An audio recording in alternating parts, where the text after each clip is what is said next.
నమస్తే, నేను సిరి. ఇప్పుడు చూస్తున్నట్టయితే చాలా వరకు మనకి ఆశ్రమాలు ఇవన్నీ ఉంటూ ఉంటాయి మనకి.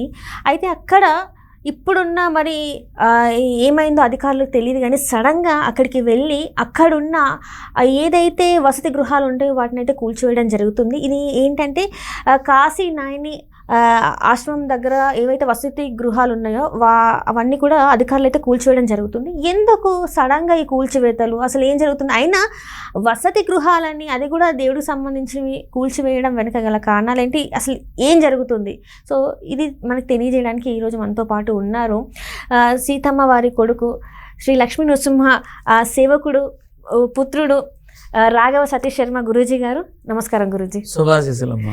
గురూజీ, నేను ఒక వీడియో చూశాను గురూజీ. అధికారులు వసతి గృహాలు శ్రీ కాశీ నాయని ఆశ్రమం అంటారు దాన్ని, ప్రకాశం జిల్లా అనుకుంటా. నా దగ్గర కూడా వచ్చింది విషయం, చెప్పమ్మా. అసలు ఏంటి గురూజీ అధికారులు ఇన్ని రోజులు హైందవ శంకారావం? మరి నేను లాస్ట్ టైం కూడా దేనికి పెట్టారు ఈ హైందవ శంకారావం అని అడిగితే నన్ను పచ్చి బూతులు తిట్టారు కామెంట్స్ లో. నన్ను ఒక హిందూ అయ్యుండి నువ్వు అలా అడుగుతావా అని నన్ను పొగిడిన వాళ్ళు ఉన్నారు, అర్థం చేసుకున్న వాళ్ళు ఉన్నారు, బండబూతులు తిట్టిన వాళ్ళు ఉన్నారు. సరే, ఇప్పుడు నేను నన్ను తిట్టి వదిలిపెట్టిన వాళ్ళని నేను అడుగుతున్నా, ఏమైపోయింది మరి మొన్న హైందవ శంఖారావం? ఏమైపోయింది? కొన్ని వేల మంది ఆశ్రయం పొంది ఆ కాశీనాయని ఆశ్రమంలో వాళ్ళేదో వాళ్ళ జీవితాన్ని గడుపుకుంటూ వాళ్ళకు వాళ్ళు చేదో బ్రతుకుతూ ఉన్న దాంట్లో తింటూ అక్కడే పడుకుంటూ అక్కడే భగవన్నామం చేసుకుంటూ ఏదో వాళ్ళ చావు ఏదో వాళ్ళు వస్తున్నారు. ఇప్పుడు పొలోమని వెళ్ళి మొత్తం అన్ని కూల్చడానికి వెళ్ళారుగా. అసలు ఎందుకు ఏమైపోయారు? ఈ హైందవ శంఖారావం, సనాతన ధర్మం అని గొంతులు దించుకున్నారుగా. లక్షల మంది వచ్చారుగా, మఠాధిపతులు, పీఠాధిపతులు, గురువులు ఇంతమంది వచ్చారుగా. ఏమైపోయారు? ఆ కాశీనాయని ఆశ్రమంలో ఉన్నటువంటి ఆ సన్యాసత్వం తీసుకున్న వాళ్ళని, ఆశ్రమవాసుల్ని అందరినీ బయటికి కూల్చుతున్నారు కదా. ఈవెన్ కూల్చుతుంటే అక్కడ కొంతమంది ఎవరైతే ఉన్నారో వాళ్ళు అడుగుతున్నారు, మరి ఆడవాళ్ళ పరిస్థితి ఏంటి, వాళ్ళు ఏంటి చూసుకోండి అని చెప్పేసి దురుసుగా కొంచెం మాట్లాడడం జరుగుతుంది వాళ్ళతో. అది ఎంతవరకు కరెక్ట్ అంటారు? అధర్మం అమ్మా. నేను అదే ఆ రోజు చెప్పింది ఏంటంటే, ఈ హైందవ శంఖారావం ఎందుకు పెట్టారు, దేనికోసం పెట్టారు, ఏం సాధించాలని పెట్టారు, పెట్టి ఏం సాధించారు? చాలా వరకు మాట్లాడారు, ఉన్నారు కదా, పెద్ద పెద్ద వాళ్ళు ఉన్నారు. ఎవరి కులాలు, ఎవరి తెగలు, ఎవరి విధానాల గురించి వాళ్ళు మాట్లాడారు. సరే, కొంతమంది ఆ మొబైల్ ఫోన్తో కంపేర్ చేశారు, మరికొంతమంది ధర్మమే తప్పినట్టు మాట్లాడారు, మరికొంతమంది అసలు సినిమాలో ధర్మమే లేదని మాట్లాడారు. అందరూ మాట్లాడారు. ఓకే, వీడు చెడ్డవాడే, మీ అంతా మంచివాళ్లే. మరి వాళ్ళ కొన్ని వందల మంది నిరాశ్రయులయ్యారు. ఆశ్రమం లేకుండా పోతోంది, వాళ్ళకి జీవనభృతి లేకుండా పోతోంది, వాళ్ళకి ఇంత అన్నం లేకుండా పోతోంది, వాళ్ళ వసతి గృహాలన్నీ నిర్దాక్షిణ్యంగా అన్ని కూలగొడుతున్నారు. అంతా హైందవ సాంప్రదాయాన్ని, హిందూ తత్వాన్ని పాటించేవాళ్లేగా. మరి లక్షల కొద్దీ జమగూడి సభలు చేసిన వాళ్ళంతా మరి ఎందుకు రావట్లేదు? అంటే వాళ్ళ దాకా వెళ్ళలేదంటారా? కానీ వెళ్ళినా కూడా తెలియకుండా. ఈరోజు డిజిటల్లో ఏ స్థాయిలో ఉందంటే 7 సముద్రాల అవతల చేసింది 7 సెకండ్లు కూడా పట్టట్లా చూడడానికి. అవును గురుగారు. అవునా? ఇది తెలియకుండానే ఉంటుందా? 1 డే అయింది, తెలియకుండానే ఉంటుందా? అమ్మ, అందరికీ తెలుసు. మనకెందుకు వచ్చిన పెంట అనుకున్నారేమో. అది అట్లని కూడా ఎట్లా గురూజీ? ఎందుకంటే ఇప్పుడు మన హిందూ ధర్మం నిలవాలి అని, మన హిందూ ధర్మం కోసం సైంధవ ధర్మం అని చెప్పేసి ఇంతమంది కొట్లాడుతున్నారు కదా. ఇప్పుడు వీడియోలో ఉన్నారా ఎవరన్నా? వాళ్ళు లేదు, అక్కడ వాళ్ళే మరి ఏమైంది హైందవ శంకారావం? నేను నేరుగా అడిగే ప్రశ్న ఒకటే, మరి మీకు ఎన్నో ఎకరాల స్థలాలు ఉన్నాయి, ఎన్నో ఎకరాల భూములు, దేవాలయాలకు సంబంధించిన భూములు ఉన్నాయి. మరి వీళ్ళందరినీ తీసుకెళ్ళి అక్కడ పెట్టడానికి మీరు ఎందుకు రావట్లా? దేవాదాయ శాఖకి సంబంధించిన భూములు ఉన్నాయా? అలాగే ఆలయాలకి సంబంధించినటువంటి బోర్డుల యొక్క భూములు ఉన్నాయా? మీకే ఏది సన్యాసత్వంలో ఉండి ఆశ్రమవాసం తీసుకున్న మీకే కొన్ని ఎకరాల కొద్ది స్థలం ఉందా? మరి వీళ్ళని తీసుకుని అక్కడ పెట్టచ్చుగా. వీళ్ళందరూ కూడా దేవుని నమ్ముకున్న వాళ్ళే కదా, పెట్టచ్చుగా. ఎందుకు పెట్టట్లా? ఏ మఠం వాళ్ళు, ఏ పీఠం వాళ్ళు ఎందుకు రావట్లా? వీళ్ళకి న్యాయం ఎందుకు చేయట్లా? అసలు హైందవ శంకారావం చేసిన వాళ్ళంతా ఒక్క ఉదుటలో వస్తే అవి కూలగొట్టగలరా? లేదు. వాళ్ళ జోలికి వెళ్ళగలరా? లేదు. కానీ మొత్తం అంతా వాళ్ళు అయ్యా మీరు చెప్పండి, మేము ఎవరిని తప్పు పట్టట్లేదు, ఎవరిని ఒక మాట అనట్లేదు, మమ్మల్ని ఎందుకు ఇంత బాధ పెడుతున్నారని అభ్యర్థిస్తున్నారు. ఎవడు విన్నాడు వాళ్ళ గోడు? ఎవడు పట్టించుకున్నాడు?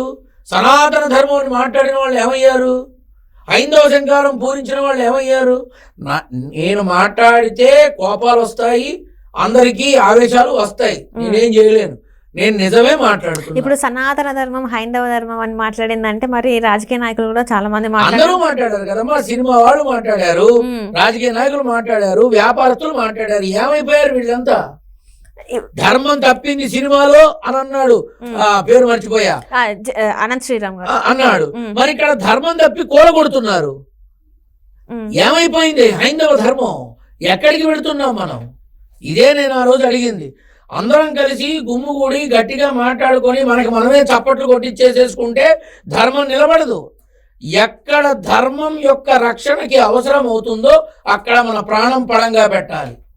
అది ధర్మాన్ని కాపాడుకోవడం. ధర్మో రక్షితి రక్షిత. ఎవరు వచ్చారు? ఎవరన్నా వచ్చారా? నువ్వు ఆ వీడియో చూసావు.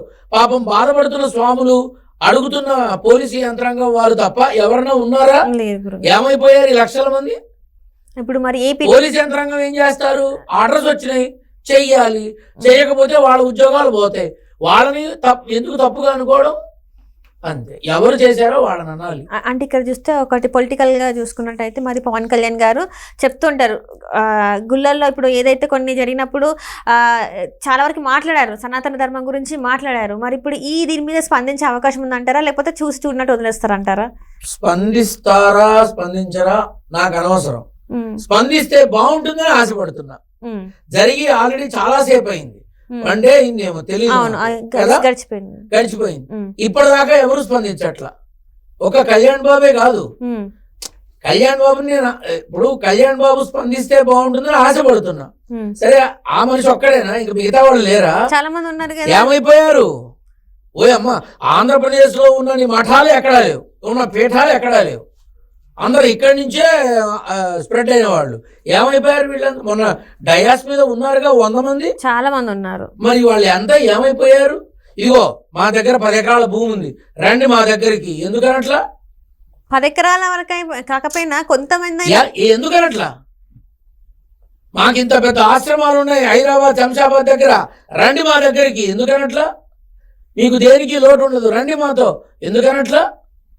అంటే మన ధర్మాన్ని మనమే కాల రాస్తున్నాం అనుకో. ఎవడి బాగు వాడు చూసుకుంటే ఇలానే ఉంటుంది. అరే మనతో పాటే మనవాళ్ళు అని అనుకుంటే ఇవాళ అవి కూలగొట్టరు. సో ధర్మం ఇక కాదు, ఎవడేం మాట్లాడటం. అంటే ఇప్పుడు దీన్ని ఇది చూసి మీరు ప్రభుత్వానికి అని ఏమైనా చెప్పాలనుకుంటున్నారు గురుజీ? నేను ప్రభుత్వానికి చెప్పేంత గొప్పవాణైతే కాదు, కానీ ఒక విషయాన్ని మాత్రం తెలియబరుస్తా మీ ద్వారా.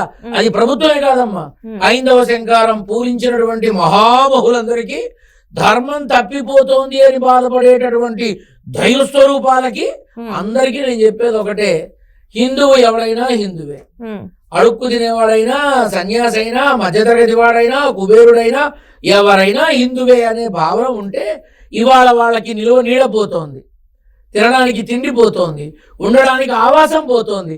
దయచేసి మీరంతా వెళ్ళి వాళ్ళని కాపాడండి. దయచేసి మీరంతా వెళ్ళి వాళ్ళని కాపాడి, ధర్మాన్ని కాపాడి, ధర్మో రక్షితి రక్షిత అన్న ధర్మాన్ని మళ్ళీ యావత్ ప్రపంచానికి చూపించండి.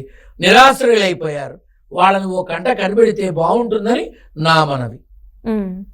కానీ ఇది ఇంతవరకు ఇట్లాంటివి ఆశ్రమాలు కూల్చేయడం లాంటివి ఇంతవరకు మనం ఎప్పుడు చూడలేదు గురూజీ. కానీ ఫస్ట్ టైం ముందు ఇంకా ఉంటాయేమో, ముందు ఇంకా ఉంటాయేమోనమ్మా. స్థలం ఒకసారి స్థలం కావాలి అనుకున్న తర్వాత, అరే తల్లిదండ్రులు ఉన్న ఇంటినే కూల్చేస్తున్నారు పిల్లలు, కూల్చేసి అపార్ట్మెంట్లు కట్టేస్తున్నారు. తల్లిదండ్రులు విన్నారా? ఉంటారు, లేదా ఓల్డేజ్ హోమ్ లో ఉంటారు, అంతేగా. కానీ ఎవరు ఎవరి కోసం ఆగట్లేదు. వాళ్ళ పనుల పూర్తి చేసుకునే విధానంలో మనస వాచ కర్మణ బ్రతుకుతున్నారు. ఇది నిజం. కాకపోతే చెప్పే మాటలకి, చేసే చేతలకి, ఊహించే ఆలోచనలకి సంబంధం ఉండదు. అంటే నాలుగొకటి మాట్లాడుతుంటే పనులు చేసేవి ఒక రాగున్నాయి. నాలుగొకటి మాట్లాడుతుంది, కన్ను ఒకటి చూస్తుంది, చెవి ఒకటి వింటుంది, బుర్ర ఇంకోటి ఆలోచిస్తుంది. ఇదమ్మా జీవితం. సో ఇదంతా కూడా మన ధర్మాన్ని కాపాడుతాం, ఇదంతా చేస్తాం, అదంతా చేస్తాం అని చెప్పి ప్రజలతో నోట్లేపించుకున్న నాయకులు ఇప్పుడు వీటి గురించి మాట్లాడలే అంటే ప్రజల్ని మభ్యపెట్టే ఈ రోజు ఈ పనులను ఇప్పుడు చేశారు. ఎవరైనా అంతే కదమ్మా. ఇప్పుడు ప్రజల అందరికీ 100% ఎవడు న్యాయం చేయలేడు, ఏ ప్రభుత్వము చేయలేదు. ప్రజలకి 100% ఈ భూమి మీద ఏ ప్రభుత్వము చెయ్యలేదు. వాళ్ళకి చేతనైనంతగా అందరికీ చేస్తూ వెళ్తారు. వాళ్ళ టర్మ్ అయ్యే లోపల మాక్సిమం వాళ్ళు ప్రయత్నం చేసేది కూడా అదే. ఇచ్చిన హామీలు నెరవేర్చాలి, ఈ చెప్పిన పనులు పూర్తి చేయాలి, అడిగే ఇచ్చిన వరాలు తీర్చాలి అనే ఆలోచనతోనే మొదలవుతారు. కానీ అందరికీ అందవు. కానీ ఎవడేం చేయలేడు, ఎవరిని తప్పు పట్టలేము. 100కు 100 జరగదు. జరిగితే ఇది మళ్ళీ త్రేతాయుగం అవుతుంది, కానీ జరగదు. నేను గ్యారంటీ ఇస్తాను. ఇంతే ఈ కలియుగంలో ఇట్లాంటివే మనం తప్పదు. ఇంకా చూస్తావు. రైట్ గురుగారు, ధన్యవాదాలు గురుగారు. శుభాశీస్సులమ్మా.